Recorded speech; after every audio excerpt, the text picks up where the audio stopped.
What is going on today, guys? Alright, so this is going to be a quick little before and after video. I got a new gun. It needs some work. New to me, obviously you can tell by the title. This is a Chinese Type 56 SKS, and it is wrapped up in this bubble wrap right here.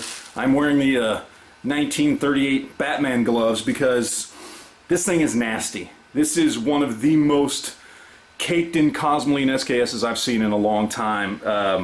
It's pretty bad, but that's also a good thing. That means it's been protected from the elements, so that's good. So I look forward to seeing what it looks like underneath everything, but I want to show you guys what it looks like beforehand real quick, before we get to it. I opened it up a little bit at the shop, and you can see here everything's stuck to it, so let me see if I can get this up without pulling the bubble wrap up, and you can see, look at all this cosmoline, just look at that.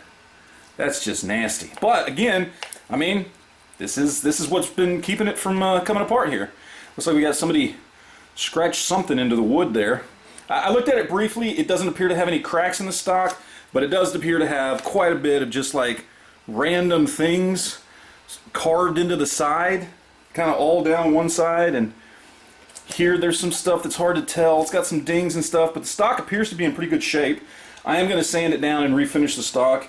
We'll see what I end up having to do with the metal.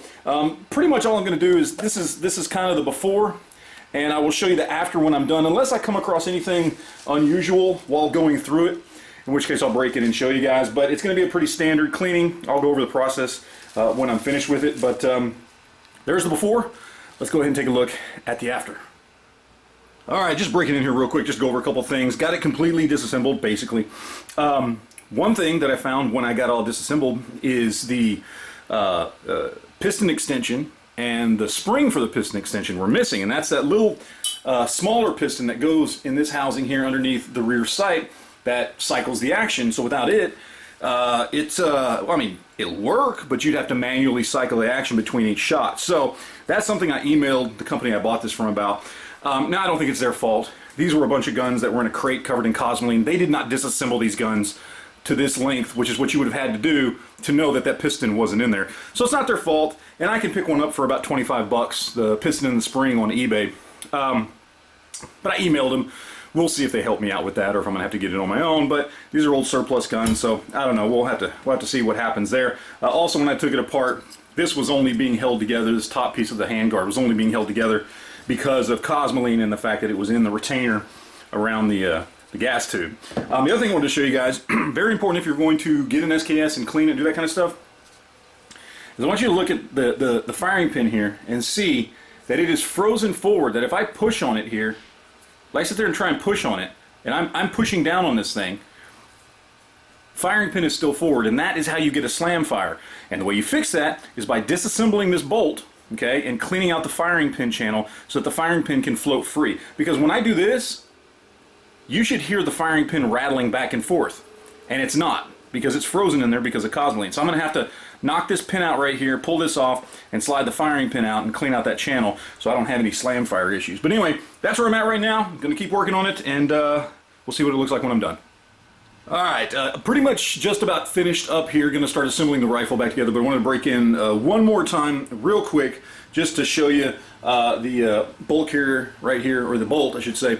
Remove the pin, as I said, pull out the extractor, pull this out, clean it up, and this is now what it sounds like. If you shake it and that firing pin isn't free to move back and forth, you need to clean it. So if it doesn't do this, when you clean your rifle, or when you take it apart, you need to take this apart and you need to clean it up. So just wanted to show you guys that real quick, and now let's go ahead and get the whole rifle back together. Alright, and here we are, all finished up. Quick breakdown of what I did. Obviously a lot of cosmoline removal, which was a mix of solvent, some industrial strength degreaser, and carb cleaner, basically. Carb cleaner worked really well on the stock to get all the oils and everything out of the stock so that I could refinish it, because I didn't want to leave it the way it was. It was just, there was too many scratches and dings and things like that, and I wanted to get as much out as possible, so I was going to have to sand it. Well, to sand it, you really got to get all the dirt and the grime and the cosmoline, and then just the natural finish that they had on the wood. You got to get that out. Carb cleaner works really, really well. There wasn't a lot of rust on this rifle. There was a couple places where I had some pitting in these end pieces for the top of the handguard where the gas tube is. Got that out with a little steel wool, some oil, things like that. Other than that, not a lot of rust on this. I didn't even end up doing any bluing or touching up or anything like that because it came out looking pretty good. Just with, you know, kind of polishing it up with some steel wool and some oil. So there wasn't really any need to re-blue anything. I mean, maybe a little bit on the magazine. It's starting to get a little bit silver colored there on the edge, but not a lot, so I didn't have to do that. It was mostly just cosmoline removal, and then a lot of time spent on the stock internally. Everything's in great condition. The amount of cosmoline that was packed into this thing really helped preserve it. So once you get all that off, you get a really nice rifle. Even the buttstock here, while that's usually something that tends to be all rusted and stuff, it came out looking really good. I mean, I didn't do anything to it. I just wiped the cosmoline off and cleaned it off with a little bit of oil, and that's what it looks like. Still, you know, you can tell some of the finish is worn off, but not very bad at all. It's in really good shape for what it is. The wood, you see, came out really nice. That was just a combination of card cleaner, sanding, coming back with a torch. I've got just a little propane torch, and torching the surface of the wood. That kind of does a couple things. It darkens it up a little bit, and then it brings out the grain in the wood. As you can see, I did try to avoid sanding the serial number out, and I think I preserved that pretty well. No cracks, nothing like that. Came out really well. Once I torched it and got it ready to go, I just coated it with about 4 coats of True Oil to give it a little bit of a protection and durability and shine and stuff like that. And that's really it. There wasn't a lot to do to it other than just cosmoline removal and getting the stock where I wanted it.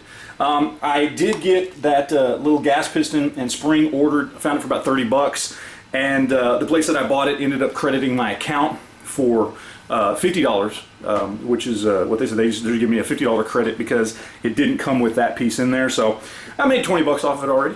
So that'll be coming in. I'll get that in a few days, and I'll just pop that in whenever it gets here. That's not a big deal. For the moment, this rifle is a single shot because you would have to reciprocate the action every time you fired, because without that little gas piston in there, it's not going to go ahead and work the action. So other than that, not a big deal. Everything's great. The bayonet came out in really good condition. Didn't have any rust on it whatsoever, which is kind of amazing. But that's really it. Now, I know some people are going to ask, where did I get it and how much did it cost? Well, this is YouTube, and they don't like us to talk about prices and places that you buy things. So I'll just say this. The serial number on this one is 429, and if you've got like a really good bud, he might be able to help you find one. So we'll just leave it at that. But other than that, that's it. There is the SKS. Oh, I did date it. This one's from 1969, in case anybody's wondering. At least best guess. It's kind of hard to tell with Chinese serial numbers. Best guess, this one's from 1969. So there's that. But other than that, there you go. There's the SKS finished up. It took about a solid day's worth of work. You know, but I think it came out looking pretty nice. So there you go. All right, got any questions, comments? Leave it down below, and we will talk to you guys later. Thanks.